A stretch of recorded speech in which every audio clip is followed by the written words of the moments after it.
Welcome students, आपका मेरे channel science classes by doctor Hukum Saxena में बहुत स्वागत है। और इससे पहले भी मैं अपने कई लेक्चर आपको दे चुकी हूँ। आज 9th क्लास का जो हम चल रहे हैं, जिस पर परमाणु की संरचना स्ट्रक्चर ऑफ एटम में भी हम आज चल रहे हैं रदरफोर्ड का परमाणु मॉडल। ठीक है, बोरबरी का है रदरफोर्ड का। कई वैज्ञानिकों ने अपना मॉडल दिया, प्रस्तुत किया, किसी तरीके से सिद्ध हो जाए कि ये परमाणु की रचना क्या है और किस तरह से इलेक्ट्रॉन और प्रोटॉन इसमें व्यवस्थित होते हैं। मेरा चैनल आपको अच्छा लगता है तो जो बच्चे सब्सक्राइब नहीं कर पाए वो अवश्य सब्सक्राइब करें, तो मेरे आप सारे चैप्टर्स आपके जो मैं पढ़ाऊंगी आपको दिखाई देते रहेंगे। शेयर करें, कमेंट करें, अपने अन्य दोस्तों को भी बताएं। आपके सामने प्रस्तुत है रदरफोर्ड का परमाणु मॉडल। आप देख रहे हैं, इसमें भी एक एक्सपेरिमेंट रदरफोर्ड ने किया था, एल्फा कण प्रकीर्णन प्रयोग। लेकिन उससे पहले मैं रदरफोर्ड का जो परमाणु मॉडल है उसके बारे में आपको बताऊंगी। इन्होंने कहा कि परमाणु जो है, परमाणु एक गोल उदासीन छोटा कण है, छोटा कण है। पहले तो कहा जाता था परमाणु विभाज्य, और अब तो परमाणु को विभाजित कर दिया गया है। जो कि पदार्थ का छोटे से छोटा कण परमाणु है, और ये क्या है, एक गोल है, ये उदासीन है, इस पर कोई चार्ज नहीं पाया जाता है, और इसका परमाणु भार भी जो है वो हर एक परमाणु का अलग अलग होता है। परमाणु में किस तरीके से कण व्यवस्थित होते हैं इनके बारे में आपको बताया जाएगा, और रदरफोर्ड ने अपना जो मॉडल बनाया है प्रकीर्णन के द्वारा वो भी आपको समझाया जाएगा। दूसरा, इन्होंने कहा कि परमाणु के चारों ओर रिक्त स्थान पाया जाता है।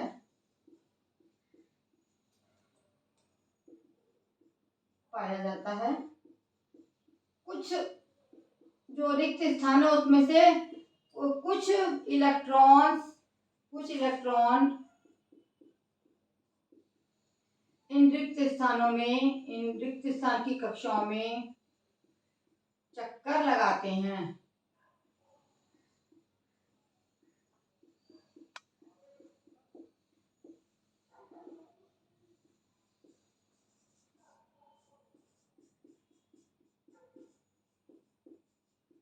तीसरी बात उन्होंने कहा कि जो परमाणु का केंद्रक है वो नाभिक होता है, और वो जो केंद्रक है परमाणु का वो भारी स्थान है।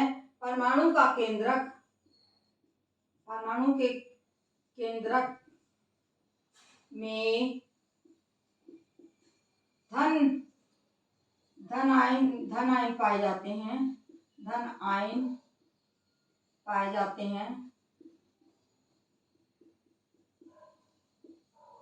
परमाणु का अधिकांश भाग केंद्र में होता है। परमाणु का अधिकांश भाग केंद्रक में पाया जाता है।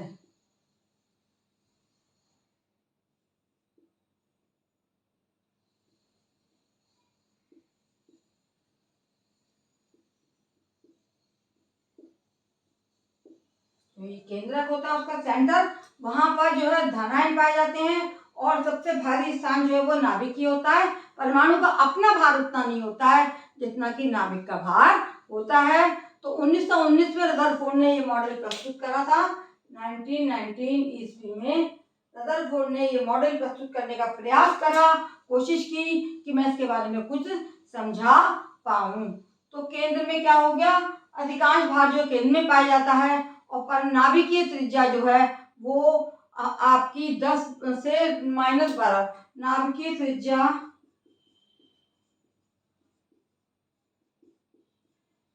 10⁻12 सेंटीमीटर होती है, तथा परमाणु की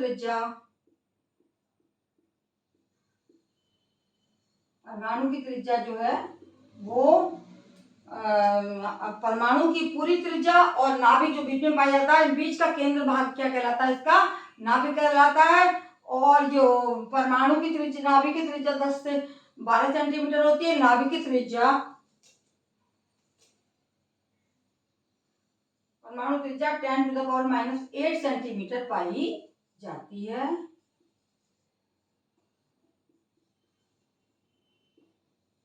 ये तुम्हारा एक रफ ये बनी हुई फिगर, ये इससे ही समझ लो कि गोल वृत्ताकार चारों तरफ रिक्त स्थान होता है। कुछ में जो कक्षाएं पाई जाती हैं नाभिक के चारों ओर, उसमें इलेक्ट्रॉन चक्कर लगाते हैं। और केंद्र भाग में हमारा क्या क्या पाया जाता है, प्रोटॉन और न्यूट्रॉन पाए जाते हैं। तो परमाणु का अधिक भाग कहाँ पर होता है, केंद्र में पाया जाता है। केंद्र जो होता है वो भारी होता है और परमाणु का कुल भार उतना नहीं पाया जाता है। इस प्रकार से इन्होंने एक डिस्कवरी दी रदरफोर्ड ने कि परमाणु एक गोल उदासीन छोटा कण है, इसके चारों रिक्त स्थान पाया जाता है। कुछ इलेक्ट्रॉन इन रिक्त स्थानों की कक्षाओं में चक्कर लगाते हैं परमाणु के भार के अनुसार। और इन्होंने कहा कि परमाणु में प्रोटॉन इलेक्ट्रॉन की संख्या, प्रोटॉन पे क्या होता है, धन चार्ज होता है, एवं इलेक्ट्रॉन की संख्या बराबर होती है। इलेक्ट्रॉन की संख्या बराबर होती है किसी भी परमाणु, वरना वो आयन बन जाएगा, बराबर होती है, इसीलिए ये उदासीन होता है। इसी कारण से परमाणु उदासीन होता है।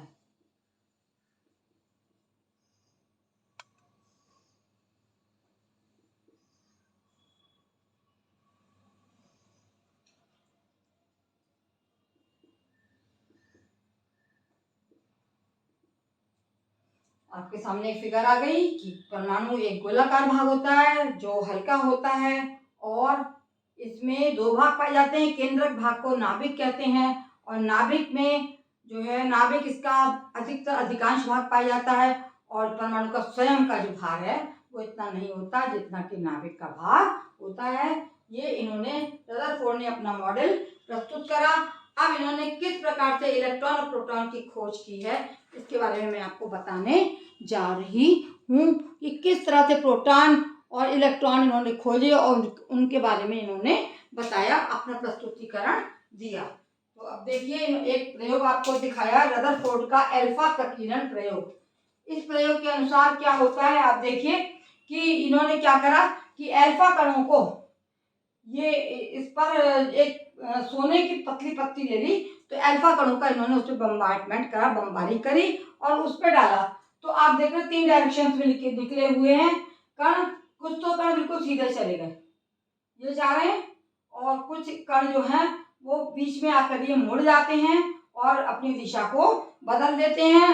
तो जो इन्होंने पत्ती पर अल्फा कणों को वो करा, जो मार्ग से विचलित होकर केंद्र के चारों ओर जो है वो मार्ग से विचलित हो गए, जो केंद्र के चारों ओर गए वो मार्ग से विचलित हो गए। कुछ कण सीधे निकल गए और कुछ कण जो है केंद्र से विचलित होकर अपनी इधर उधर की दिशाओं में चले गए। और बहुत से कम अल्फा कण ऐसे थे जो लौटकर अपने मार्ग पर पुनः लौट गए, वापिस आ गए। तो इसका मतलब है क्यों लौटे, क्योंकि केंद्र में धन आवेश पाया जाता है। तो कण ये आए और लौट के फिर से दोबारा से वापिस चले गए, कुछ बिल्कुल सीधे चले गए। इसका मतलब है वहां पर एक रिक्त स्थान था और कुछ कण टकराकर अपने मार्ग से विचलित हो गए, क्योंकि ये इनमें जो है धन आवेश से ये टकरा के उल्टा की तरफ ये मार्ग से वापस चले जाते हैं। बहुत कम अल्फा कण जो है अपने मार्ग पर लौटे। तो केंद्र में इन्होंने कहा कि बहुत अधिक भारी भाग या धन आवेशित कण केंद्र में पाए जाते हैं। यानी समझ लिया आप लोग, सीधे निकल गए कुछ कण, यानी चारों ओर क्या है, रिक्त स्थान है। कुछ मार्ग से विचलित हो गए, ये जा रहे हैं मार्ग से विचलित होकर। इसका मतलब है केंद्र के चारों ओर ऋण आवेशक, ये ऋण आवेश होता है, इसलिए जो है अल्फा कण, अल्फा पर भी ऋण आवेश होता है। तो अल्फा कण अपने मार्ग से विचलित हो गए क्योंकि चारों ओर जो था वो ऋण आवेश था, तो ये केंद्र से विचलित होकर चले गए। कुछ ऐसे थे जो वापिस आए और जो इसका ये सिद्ध किया इन्होंने, मार्ग से वापिस आ गए। केंद्र में भारी भाग क्या है, धन आवेशित कण है, जो कि नाभिक, जो धन आवेशित कण है वो भाग क्या कहलाता है, वो नाभिक कहलाता है। फिर क्या हुआ कि जब इन्होंने अपना प्रयोग दे दिया तो इनकी फिर से कमियां निकाली गई। रदरफोर्ड के मॉडल की कमियों को आगे लाया गया। वो कमियां क्या थी वो मैं आपको बता रही हूँ, एक एक करके आप नोट कर लीजिए कि रदरफोर्ड के मॉडल में कमी बहुत सी थी।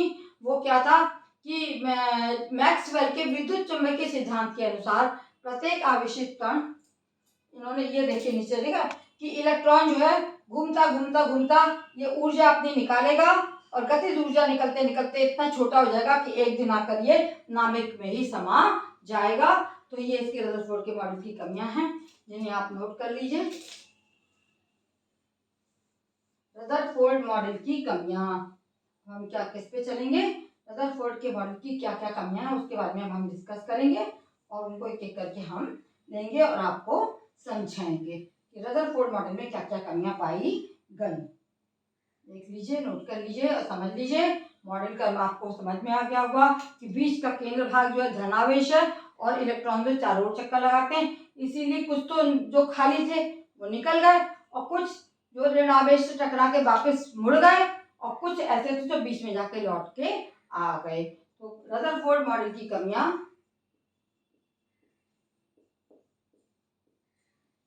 इनको एक एक करके डिस्कस करेंगे हम। मॉडल की कमियां, पहली है, सबसे पहला पॉइंट क्या है इनका, इनकी क्या क्या कमियां पाई गई कि इन्होंने कहा कि कोई परमाणु में जो इलेक्ट्रॉन्स हैं वो घूमते रहते हैं। तो मैक्सवेल के विद्युत चुंबकीय सिद्धांत के अनुसार प्रत्येक आवेशित कण घूमते समय चुंबकीय विकिरण के कारण अपनी ऊर्जा का ह्रास करता है। तो इन्होंने कहा इलेक्ट्रॉन की नाभिक से दूरी कम होती जाएगी और अंत में नाभिक में गिर जाएगा। मैक्सवेल के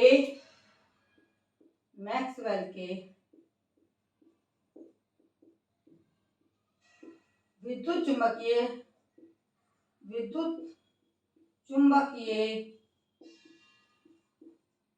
इलेक्ट्रोमैग्नेटिक विद्युत चुंबकीय क्या हुआ, विद्युत चुंबकीय सिद्धांत के अनुसार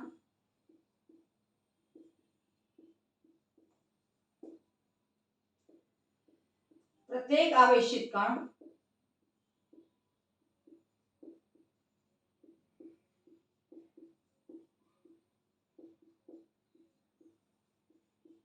जितने भी आवेशित कण होंगे वो क्या होंगे, घूमते समय चुंबकीय विकिरण के कारण, घूमते समय इनमें से चुंबकीय विकिरण निकलेगा, घूमते हुए चुंबकीय विकिरण के कारण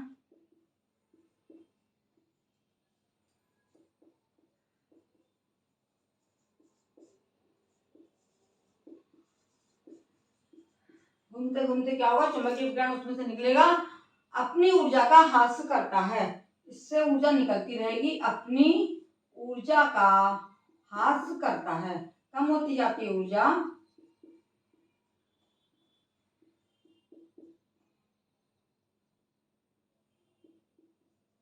ऊर्जा उससे निकलती रहेगी, शनि शनि घूमते घूमते ऊर्जा निकलती रहेगी, ऊर्जा का ह्रास करता रहेगा।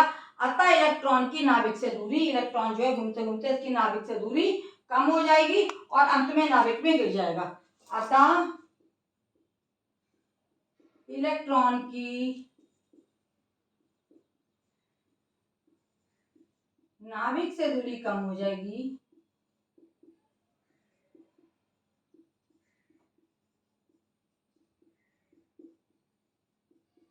और अंत में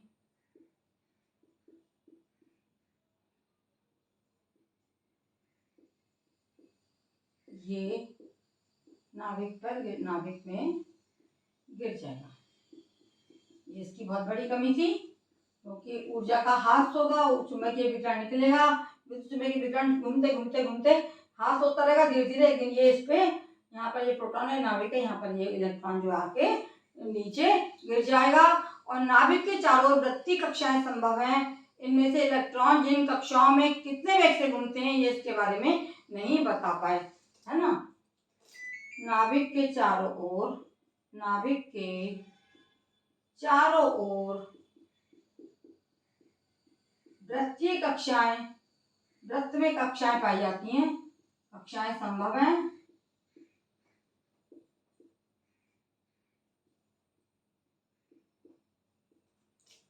तो जो ये इस तरह से गोल गोल कक्षाएं चारों ओर बनी होंगी, तो इनमें इलेक्ट्रॉन किस वेग से घूमता है, ये इसकी जानकारी इनके मॉडल में।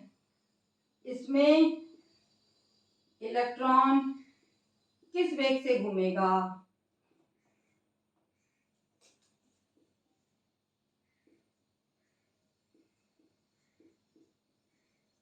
इसकी जानकारी ये नहीं दे पाए। इसकी जानकारी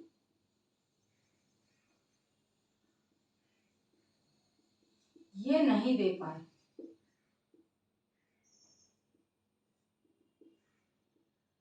नहीं दे पाए, ये इनकी बहुत बड़ी कमी थी। जो चारों ओर कक्षाएं पाई जा रही हैं उनमें इलेक्ट्रॉन घूम रहे हैं, तो वे इलेक्ट्रॉन किस तरह से घूमते घूमते समा जाएंगे और इनका जो है घूमते घूमते इनकी ऊर्जा ह्रास होगी और किस वेग से घूमेंगे, इसकी ये जानकारी नहीं दे पाए। और परमाणु का स्पेक्ट्रम उत्सर्जन सतत नहीं होता है ना। इसे घूमने के लिए परमाणु का जो स्पेक्ट्रम होगा, जिसको हम बोलते हैं परमाणु का स्पेक्ट्रम उत्सर्जन स्वतः नहीं, सतत नहीं होता। स्पेक्ट्रम उत्सर्जन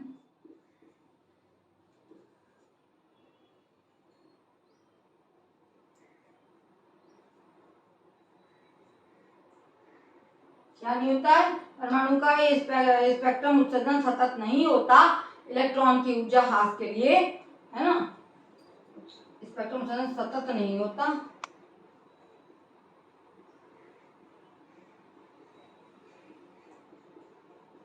परमाणु के ऊर्जा ह्रास के लिए, परमाणु के ऊर्जा ह्रास के लिए, परमाणु जो इलेक्ट्रॉन पाया जाता है उसकी ऊर्जा ह्रास के लिए इलेक्ट्रॉन को परमाणु के इलेक्ट्रॉन की ऊर्जा ह्रास के लिए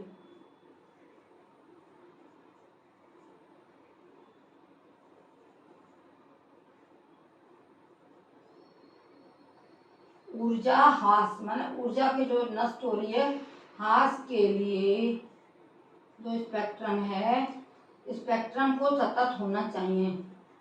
इसकी जानकारी ये नहीं दे पाए, स्पेक्ट्रम को सतत होना चाहिए। इन चीज़ों की जानकारी होना चाहिए, इसकी जानकारी ये नहीं दे पाए।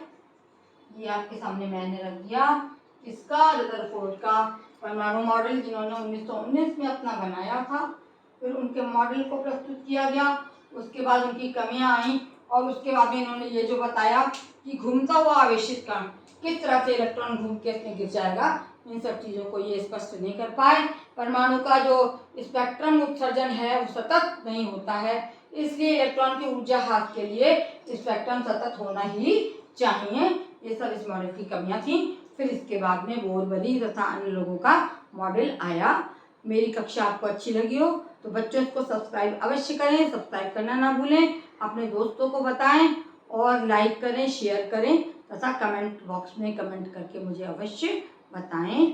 धन्यवाद।